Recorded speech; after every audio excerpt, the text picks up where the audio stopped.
talking to your quarterback earlier today. What's the best thing about him? Because he seems so in the moment. Yeah, the best. I mean, that's a list I've been compiling. Right off the top, I mean, like every player, by their talent and their effort, they will be known. His is elite, smart as they come. Never complacent. And we've talked about that before. Like, you hear a lot about people that make a lot of money. They tends to cause them to be complacent, not Justin Herbert. But I think the thing that now is like at the top of that list is just how fierce of a competitor that he is. It's he's just great at everything. Thanks. Jim, what have you seen on film from the Panthers? Yeah, I mean they know what they're doing. Tremendous coaching staff. Dave Canales, great coach. I've been with Ejiro, Evero, Tracy Smith, their special teams coordinator, and great players that all know how to compete. But yeah, right now, I mean, a lot of grinding to find out things that'll work for us. When an opponent is coming off a game like that where they lose in that fashion, sort of does that change your approach to preparation at all? How you message it to the players at all in the week leading up to it? No, it doesn't. It doesn't change. I mean, everybody on our team, understands our guys are great competitors too. You look at another NFL player and it's like looking in a mirror. They know how to compete. Every single one of them does. So yeah, you know how you would be responding when you didn't play your best game. And their home opener, there's a bad taste in your mouth, when that happens. And the only mouthwash for that is to win the next game. So I understand that. I know their team understands that as well. Jim, what do you see from Bryce Young when you watch the film? Yeah, I've been watching. Always been a huge fan, and as capable as they come. You were in Carolina as a player for briefly 5 minutes. It seemed like what was that? What was that time? 8 or 9 weeks. What was that time? What do you remember about being in the organization and playing there? Yeah, tremendous organization. Getting to play for George Seifert. Getting to know him. And now we're really good friends. And he's become somebody that's a mentor to me. And the Richardson family was great. I got to throw to Steve Smith when he was a rookie. I was the scout team quarterback, and I learned after a couple weeks. I mean, they throw a card up there, for everybody in the offensive huddle to look at, and usually they circle, where they want the ball to go to, and I just started saying, I'm just throwing to Steve Smith because this guy catches everything. So the practice was like my game, when you're in that backup position. So I mean, I had more fun in those 8 practices when I figured out that I'm just going to Steve Smith. This guy is a shining star, and it was really cool to see him become one. But that's one of the things I remember the most. It was fun being there competing, and then the other thing that I learned, I didn't get into a game, that it was time to coach. It's time to go into coaching, and this is the football gods explaining to me that we're not going to play anymore. We're gonna need you coaching. So those are two really powerful memories. Was there a play or a moment where you realized that, or was it just kind of that period of being there?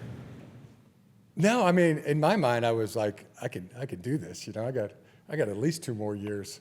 That's kind of a Harbaugh staple. You know, and it comes from my dad, Jack Harbaugh, because it must have been about 5 or 6 years ago. My brother and I and Dad were talking football and talking things, and then, you know, my brother said, "Hey, Dad, you know, how long do you go in coaching? You know, how long do you coach in this game?" And he said, and I'll never forget it, "You go as long as you possibly can. You go and you coach till you cannot step onto the field one more time. Till you can't endure one more practice or put one more game plan together. And when you come to that point, you coach for 2 more years." So that's how I felt personally at the time. If you're asking me how I felt as a player at that time, I felt like I had 2 more in me, but the football gods were saying something different. And You met Greg in Carolina. met Greg Roman in Carolina. Yeah, thanks for that. That's you know, as profound as anything that nothing more profound than meeting Greg Roman in Carolina. He was an offensive line assistant, and you know, and I was at the point where I was like coming in new, so I was up there, you know, a lot in the office late and just watching coaches.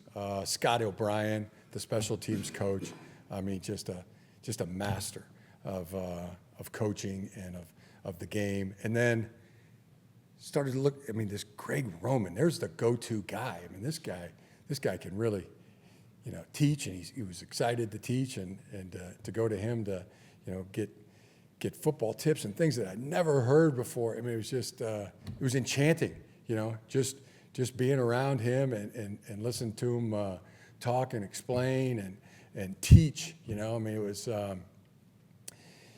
I mean, he could take a complex football, you know, play, scheme, and explain it 15, 20, 30 minutes max, and I felt like I knew it, you know, inside and out. He's just got that ability to teach, coaching and teaching, synonymous, but yeah, I mean, here's a guy, like if this guy was a chess player, he would be probably thinking 7, 8, 9 moves ahead, and that's how he is as a football coach. I just, you know, and the proof's in the pudding. You know what he's done in the game of football, speaks for itself. You know, set records in the National Football League. I mean, anytime that happens, that's remarkable.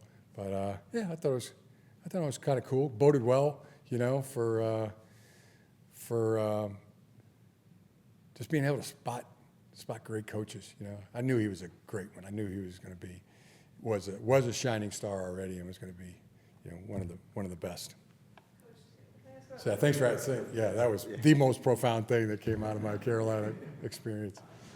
Can I ask about your interactions with Chargers fans? Is there like a common theme to what they might be telling you? What Charger fans are saying? Yeah.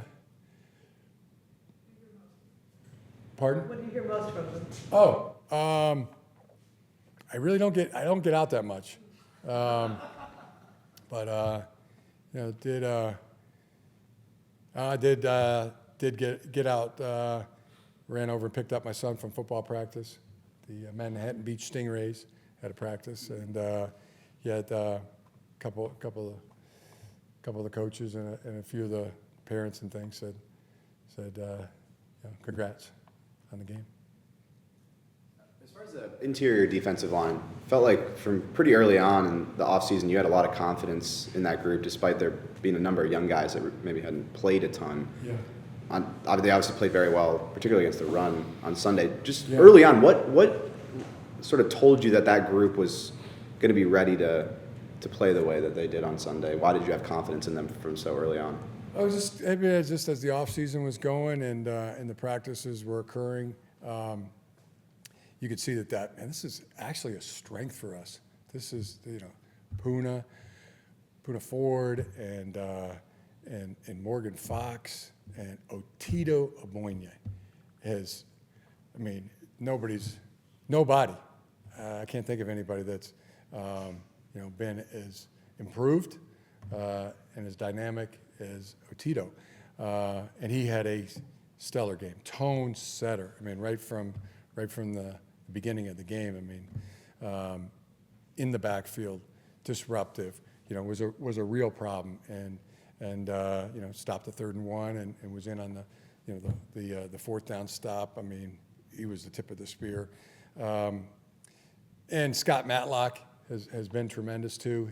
He has really risen. Tier Tart, need to get him more snaps in the rotation more.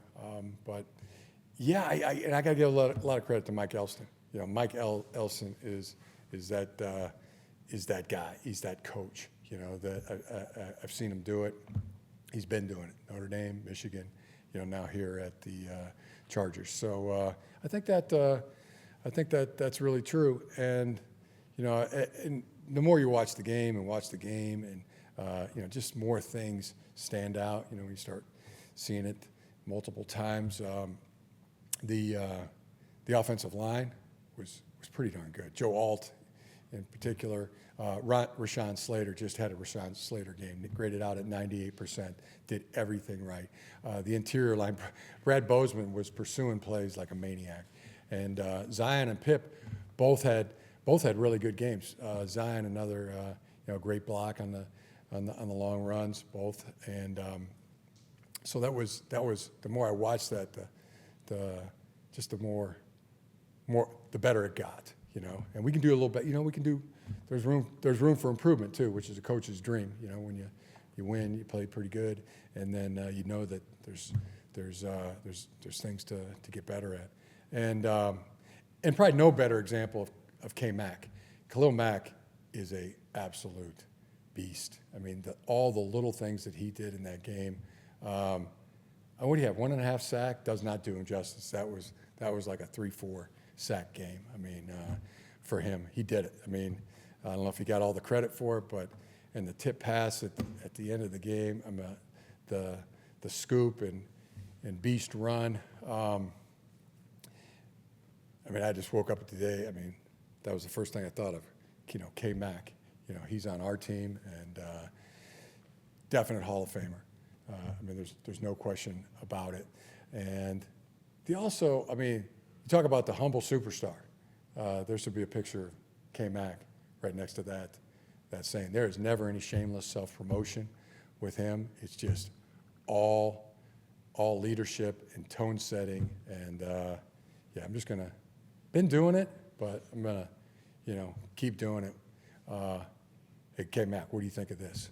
How would you do this? And that's really been what I've been doing with Khalil, with Justin Herbert, with Derwin, Joey. I mean, those guys. It's like they would all be phenomenal coaches one day if they ever chose to go down that path. But they just know stuff, and they know it really good. And I just can't tell you how much I appreciate them. And I don't know. I didn't read too many of the articles, but K Mack was once again, and Joey, and Derwin, and Justin, and J.K.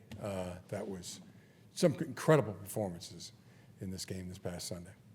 Speaking about guys on your team, J.K. had some pretty good games against you at Ohio State. Just what's it like having him on your team? Love him. That's, as you know, that's family.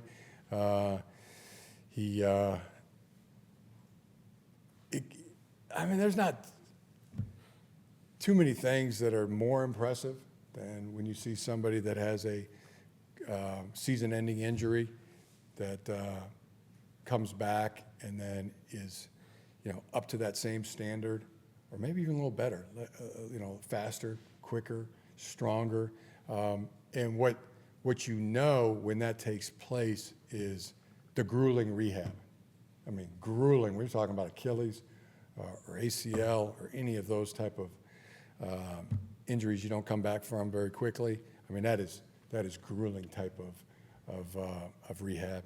And he did it, put in the work, and he's done it with a smile on his face and a bounce in his step. Completely, enjoyable to be around. So again, glad he's on our team, and just really happy for him that he had that kind of game right out of the gate. How does JK's personality, the smile all the time, just how does that lift whatever team he's on, whether he was playing with your brother or playing for you now? Yeah, I mean, he likes to have fun. You know, he's a fun guy, hilarious and funny, and I like being around people like that. He got a smile on his face. You know, that's like with anybody that you work with or you see every day. I mean, somebody's got a smile on their face, then you at least know they're not mad at you.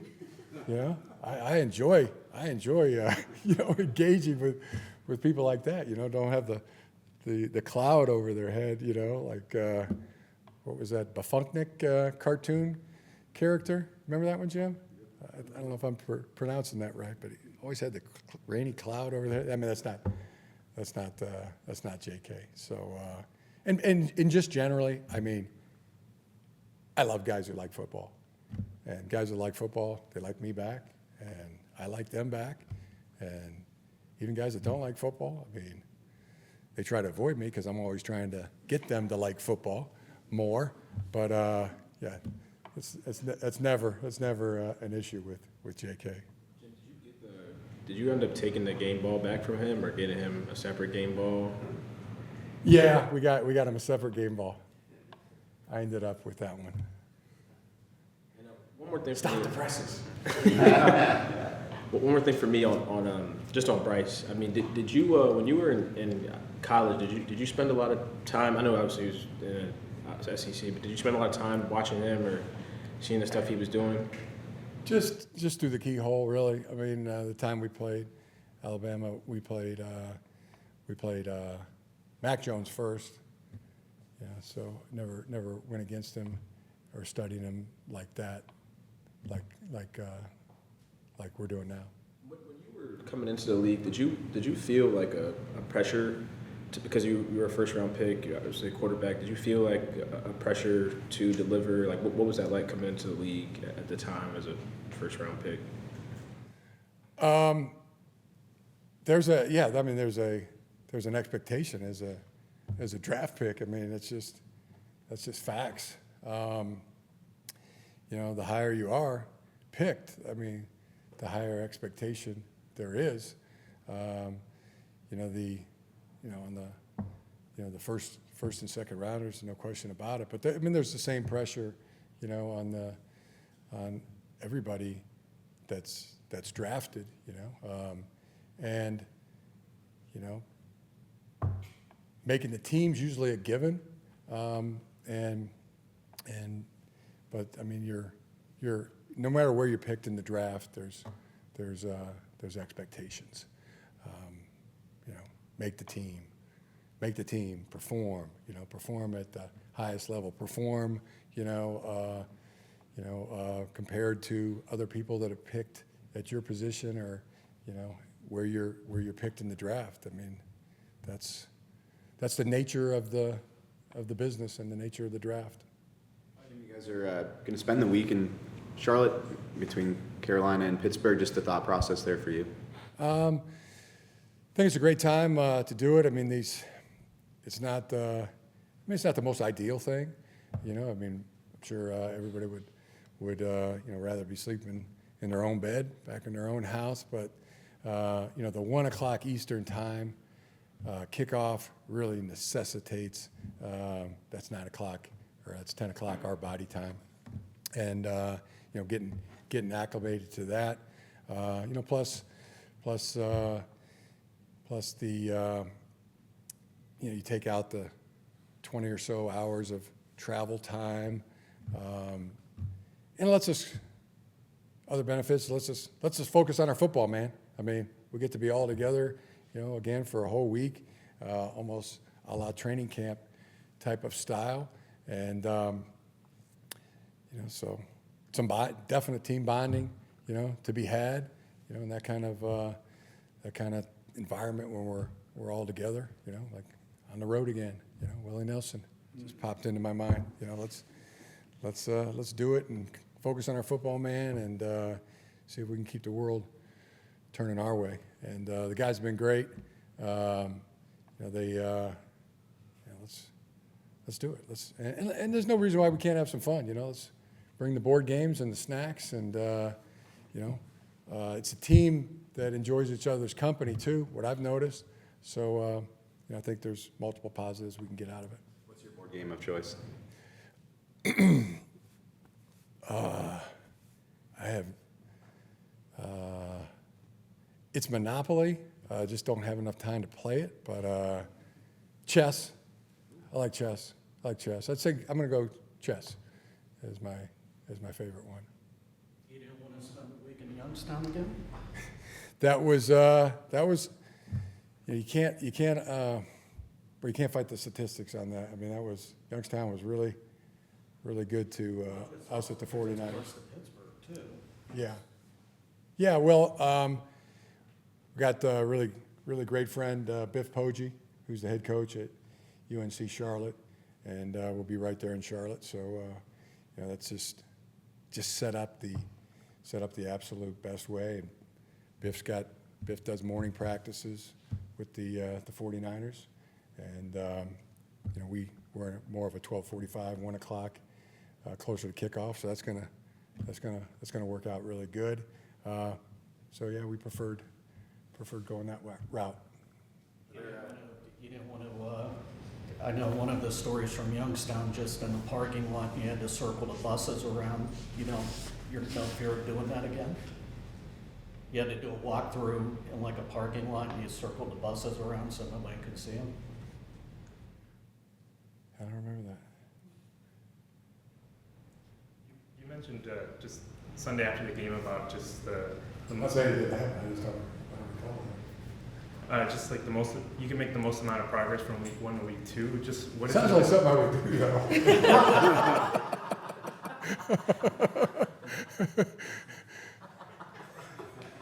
Sorry, just I mean just Mine used to be a steel trap. Now it's an aluminum trap, I think. My memories. sorry. It just you mentioned after the game about making the most. You can make the most amount of progress from week 1 to week 2. Just Yeah. what is it about this week in particular that and why is it important to do so? Just always thought that over the course of a season, this is the 1 week where you have a chance to make the most amount of progress because you've already done it. Now you've done it. You know what you did good, what you did, where you can and things that you can improve on, and then you go and attack those. See how that works, and hey, I like this, not this, then do again. Are there any chess players on the team that or on staff that you've played? I have not played chess with anybody on the staff, and it's like pool. I think there's levels, or ping pong. There's levels to. I think I can think maybe at the most 3 moves ahead. At the most. But. Just dovetailing off Omar's question for a second, how much of week 2 is kind of the Lou Holtz philosophy too, because you're 1-0 and everybody's thinking you're world beaters. Carolina's 0-1 and thinks like they're one of the worst teams out there. Just teams might not be as good as they are and might not be as bad as they are either. Yeah, I think that mindset's the same. Each week you're just trying to win the next game. And that's the number one goal. That's for us, for the Panthers, for everybody else in the league, win the next game.